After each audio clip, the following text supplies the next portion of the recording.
अब हम बात करते हैं बच्चों एटॉमिक और ionic radii of alkaline earth metal, मतलब उसके अंदर एटॉमिक और आयोनिक रेडियाई का क्या ट्रेंड होता होगा, किस तरह बढ़ती होगी, उसकी बात करते हैं।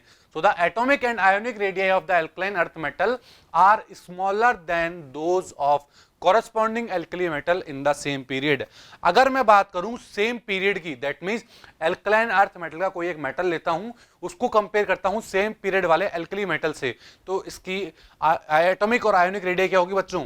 एटॉमिक और आयोनिक रेडियाई छोटी होगी, स्मॉलर होगी। ऐसा क्यों होगा? क्योंकि हमने पढ़ा था किसी भी पीरियड के अंदर लेफ्ट से राइट जाने के दौरान हमारी एटॉमिक और आयोनिक रेडियाई कम होती है। तो किसी भी पीरियड में अगर मैं एल्कली मेटल से एल्कलाइन अर्थ मेटल पहुंचूंगा तो साइज मेरी कुछ छोटी ही होगी। बात क्लियर है? This is due to the increase nuclear charge in these element. ऐसा क्यों होता है?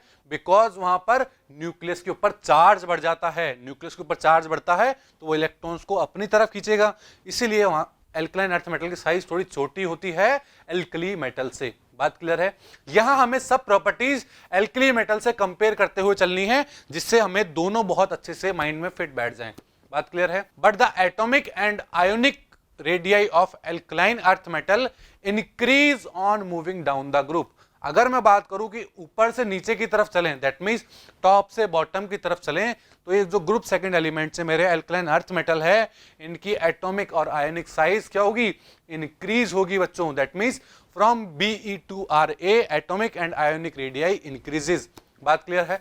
बिकॉज क्यों ऐसा क्यों होगा? Because number of shells increase. आप देख पा रहे हैं, अगर मैं बात करता हूं बेरिलियम की तो वहां पर 2 ही शेल होंगे, मैं नीचे बात करता हूं बेरिलियम के बाद मैग्नीशियम की तो 3 सेल हो जाएंगे, कैल्शियम की बात करूंगा तो 4 सेल हो जाएंगे। इस तरह ऊपर से नीचे आने पर शेल्स इंक्रीज होंगे। अब नंबर ऑफ शेल्स इंक्रीज होंगे तो क्या हो जाएगा बच्चों? एटॉमिक वॉल्यूम इंक्रीज हो जाएगा। आप देख पा रहे हैं एक कम वॉल्यूम था, फिर ज्यादा वॉल्यूम है, फिर और ज्यादा वॉल्यूम है, तो क्या हो रहा है? वॉल्यूम भी इंक्रीज हो रहा है। और वॉल्यूम इंक्रीज होने से क्या होगा बच्चों? साइज भी इंक्रीज हो जाएगी। क्या हो जाएगी? साइज भी इंक्रीज हो जाएगी। और साइज इंक्रीज हुई है बच्चों तो उसकी एटॉमिक रेडियाई तो इंक्रीज होगी ही होगी। बात समझ में है आपको? तो क्या बोला हमने? ऊपर से नीचे आने पर एल्कलाइन अर्थ मेटल में भी साइज इंक्रीज होती है। बात क्लियर है? ठीक है। अब मैं बात करता हूं बच्चों जो डाइवेलेंट आयन होंगे हमारे, डाइवेलेंट मतलब M+2, मतलब कोई भी मेटल के अंदर से अगर मैं 2 इलेक्ट्रॉन बाहर निकाल दूं तो क्या बन जाएगा? डाइवेलेंट आयन बन जाएगा। डाइवेलेंट को मैं अगर रेडियाई की बात करूं तो वो जो पेरेंट एटम होगा मेरा, पेरेंट एटम से छोटा होगा मेरा। ऐसा क्यों होगा? इसको भी हम समझ लेते हैं। फॉर एग्जाम्पल मैं लेता हूं एक मैग्नीशियम लिया मैंने। मैग्नीशियम को आपको पता है कि मैग्नीशियम में वैलेंस शेल में 2 इलेक्ट्रॉन होते हैं। सपोज मैंने उन दोनों इलेक्ट्रॉन को वहां से बाहर निकाल दिया और किस में कन्वर्ट कर लिया? मैंने उसको Mg+2 के अंदर कन्वर्ट कर लिया है। किसमें? Mg+2 के अंदर कन्वर्ट कर लिया है। अब आप क्या देख पा रहे हैं Mg+2 में? Mg+2 में बच्चों आप देख पा रहे हैं कि यहां पर इलेक्ट्रॉन्स कम हो गए हैं और प्रोटॉन अभी भी उतने ही हैं।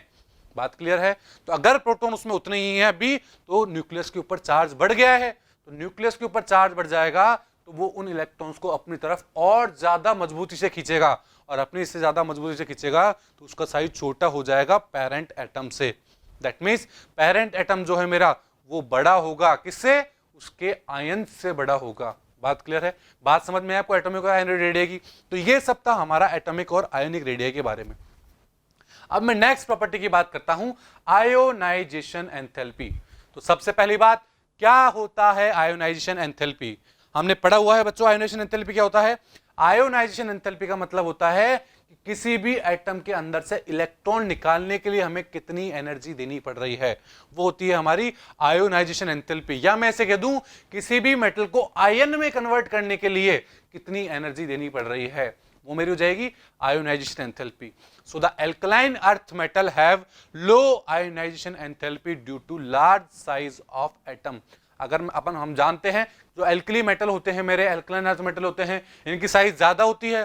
तो साइज ज्यादा होने की वजह से इनकी आयोनाइजेशन एंथैल्पी की वैल्यू क्या होती है? कम होती है। Since the atomic size increase down the group, atomic size क्या होती है? ऊपर से नीचे जाने पर इंक्रीज होती है एटॉमिक साइज, तो वहां पर आयोनाइजेशन एंथैल्पी क्या हो जाएगी? आयोनाइजेशन एंथैल्पी डिक्रीज हो जाएगी। क्यों हो जाएगी डिक्रीज बच्चों? क्योंकि आप देख पा रहे हैं कि जैसे जैसे हम ऊपर से नीचे आते हैं तो न्यूक्लियस और इलेक्ट्रॉन के बीच में डिस्टेंस बढ़ता जाता है, और जैसे जैसे डिस्टेंस बढ़ता जाएगा तो उस न्यूक्लियस का इफेक्ट उस इलेक्ट्रॉन पे इतना नहीं रहेगा, तो वो वहां से इजीली बाहर निकल सकता है। इसलिए हमने क्या बोला, जैसे जैसे साइज बढ़ेगी आयोनाइजेशन एंथैल्पी डिक्रीज हो जाएगी। अब मैं बात करूं, the first ionisation enthalpy of alkaline earth metal are higher than those of corresponding group 1 metal. क्या बोला मैंने बच्चों? मैं बोल रहा हूं जो आयोनाइजेशन एंथैल्पी होगी मेरी, फर्स्ट आयोनाइजेशन एंथैल्पी जो होगी मेरी किसकी, एल्कलाइन अर्थ मेटल की, या ग्रुप सेकंड मेटल्स की जो आयोनाइजेशन एंथैल्पी होगी मेरी फर्स्ट, वो मेरी ग्रुप 1 से ज्यादा होगी। ऐसा क्यों होगा बच्चों? क्योंकि हमने पढ़ा था कि पीरियड में लेफ्ट से राइट जाने पर साइज छोटी होती है, और साइज छोटी होगी दैट मींस न्यूक्लियस का अट्रैक्शन ज्यादा है।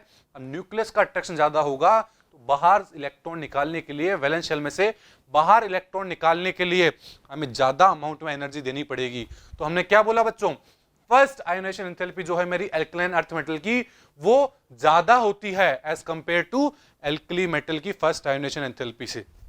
बात समझ में आपको? यहां तक इसका रीजन समझ में आया आपको? ऐसा रीजन क्यों हुआ? This is due to small size of alkaline earth metal as compare to corresponding alkali metal. बात क्लियर है यहां तक? सो द ऑर्डर क्या हो जाएगा आयोनाइजेशन एंथैल्पी का? ऑर्डर हो जाएगा, सबसे आसानी से इलेक्ट्रॉन किस में से निकाल सकते हैं हम? सबसे आसानी से इलेक्ट्रॉन निकाल सकते हैं बेरियम में से। दैट मींस बेरियम की आयोनाइजेशन एंथैल्पी क्या होगी? सबसे कम होगी बच्चों बेरियम की आयोनाइजेशन एंथैल्पी। और सबसे ज्यादा आयोनाइजेशन एंथैल्पी किसकी होगी? बेरिलियम की बच्चों। तो ऑर्डर क्या होगा? बेरिलियम की सबसे ज्यादा, फिर उससे कम मैग्नीशियम, उससे कम कैल्शियम, उससे कम स्ट्रोंशियम, और सबसे कम होगी बेरियम की। बात क्लियर है? समझ में आया आपको ऑर्डर किस तरह निकाला?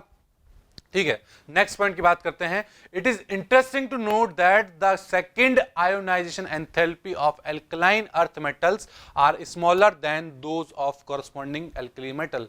क्या बोला बच्चों मैंने? यहां एक इंटरेस्टिंग पॉइंट है बहुत ज्यादा, और इंटरेस्टिंग पॉइंट क्या है, अगर मैं बात करूं सेकंड आयोनाइजेशन एंथैल्पी की, तो आपको पता है एल्कली मेटल्स के अंदर अगर मुझे सेकंड इलेक्ट्रॉन निकालना है तो वो कहां से निकलेगा बच्चों? सेकंड इलेक्ट्रॉन मेरा पी सब शेल या पी ऑर्बिटल से निकलेगा, जो कि नोबल गैस का होगा, क्योंकि एल्कली मेटल में वैलेंस शेल में एक इलेक्ट्रॉन है, तो उसने वो पहला इलेक्ट्रॉन निकाल दिया। बट अगर सेकंड इलेक्ट्रॉन निकालना होगा तो एस तो खाली हो चुका होगा एल्कली मेटल के अंदर, तो वो अपना पी ऑर्बिटल से निकालेगा। बट मैं बात करूं एल्कलाइन अर्थ मेटल की, तो एल्कलाइन अर्थ मेटल के एस ऑर्बिटल में ही 2 इलेक्ट्रॉन होते हैं, एस सबशेल में ही 2 इलेक्ट्रॉन होते हैं।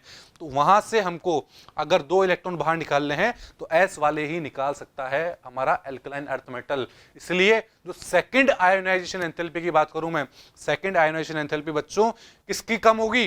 सेकंड आयोनाइजेशन एंथैल्पी हमारी एल्कलाइन अर्थ मेटल की कम होगी। किससे? एल्कली मेटल से।